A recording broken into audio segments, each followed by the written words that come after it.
आज उस मणिपुर की हिंसा पर प्रधानमंत्री नरेंद्र मोदी की खामोशी ये साबित करती है कि भारतीय जनता पार्टी चाहती है उनकी नफरत की फैक्ट्री का विस्तार पूरे देश में होता रहे,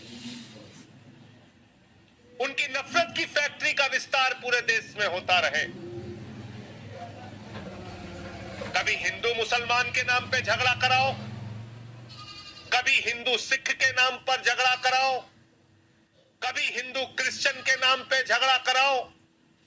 जब धर्मों का झगड़ा खत्म हो जाए तो जाट और गैर जाट के नाम पे झगड़ा कराओ, हिंदुओं में झगड़ा कराओ, मराठा गैर मराठा के नाम पे झगड़ा कराओ, हिंदुओं में झगड़ा कराओ, कुकीज और मैती में झगड़ा कराओ, आदिवासी समुदायों के बीच में झगड़ा कराओ।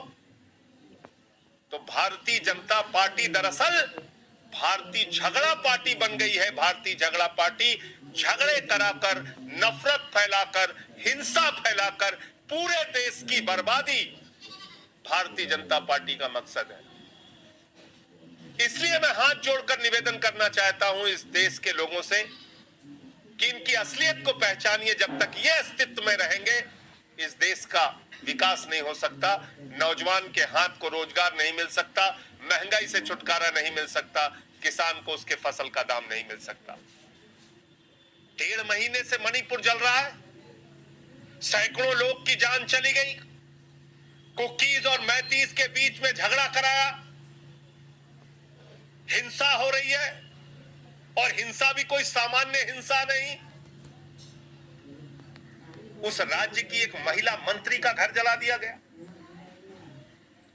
देश के केंद्रीय मंत्री का घर जला दिया गया, भारतीय जनता पार्टी का दफ्तर जला दिया गया, तमाम नेताओं को दौड़ा दौड़ा के मारा जा रहा है, पीटा जा रहा है, हजारों की संख्या में घर जला दिए गए मणिपुर में, हजारों की संख्या में।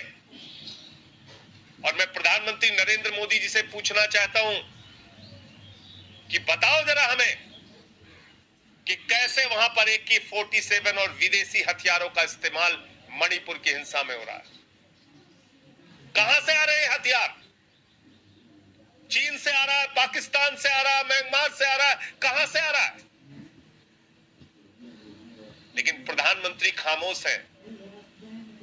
प्रधानमंत्री नरेंद्र मोदी जी के मुंह से मणिपुर की हिंसा पे मणिपुर का मां नहीं निकल रहा है, मां। इसलिए यह साबित होता है कि एक अक्षम, एक गैर पढ़े लिखे, एक ऐसे प्रधानमंत्री देश के अंदर हैं जो देश को बर्बादी की ओर लेके जाना चाहते हैं। उनके पास कोई एजेंडा नहीं है, कोई दृष्टि नहीं है, कोई काम उनको नहीं करना है, सिर्फ नफरत फैलाओ और राज करो। यही भारतीय जनता पार्टी और देश के प्रधानमंत्री का फॉर्मूला है। और जैसा मैंने आपको कहा, हिंदू को मुसलमान से लड़ाओ, हिंदू को सिख से लड़ाओ, हिंदू को क्रिश्चियन से लड़ाओ।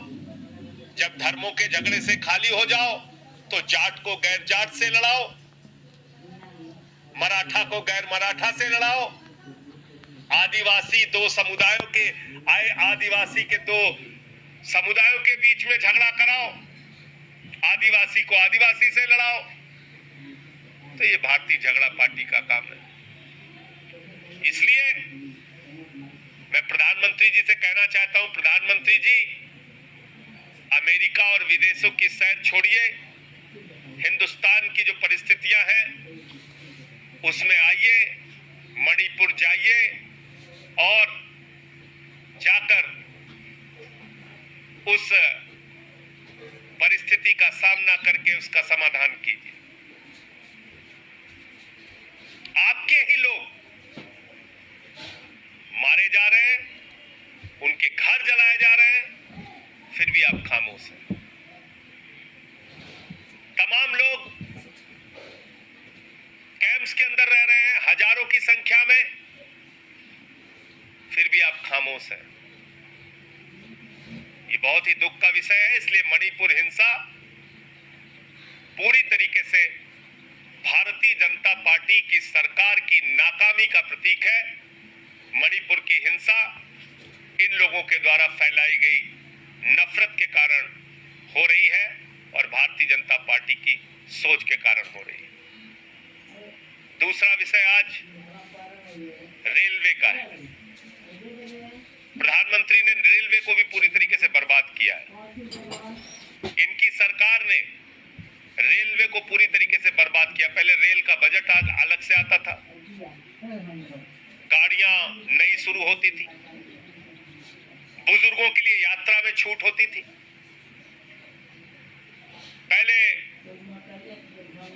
तमाम किराए में रियायत मिलती थी। आज बुजुर्गों को मिलने वाली कंसेशन इस सरकार ने खत्म कर दिया। सोचे कितनी शर्मनाक बात है। अडानी को तो लाखों करोड़ों का फायदा पहुंचाएंगे, लेकिन बुजुर्गों को, वृद्ध लोगों को जो छूट मिलती थी रेलवे में, वो छूट खत्म कर दी सरकार ने। पूंजीपतियों को तो लाखों करोड़ का टैक्स माफ करेंगे, लेकिन बुजुर्गों की जो छूट थी, जो कंसेशन था, उसको खत्म कर दिया।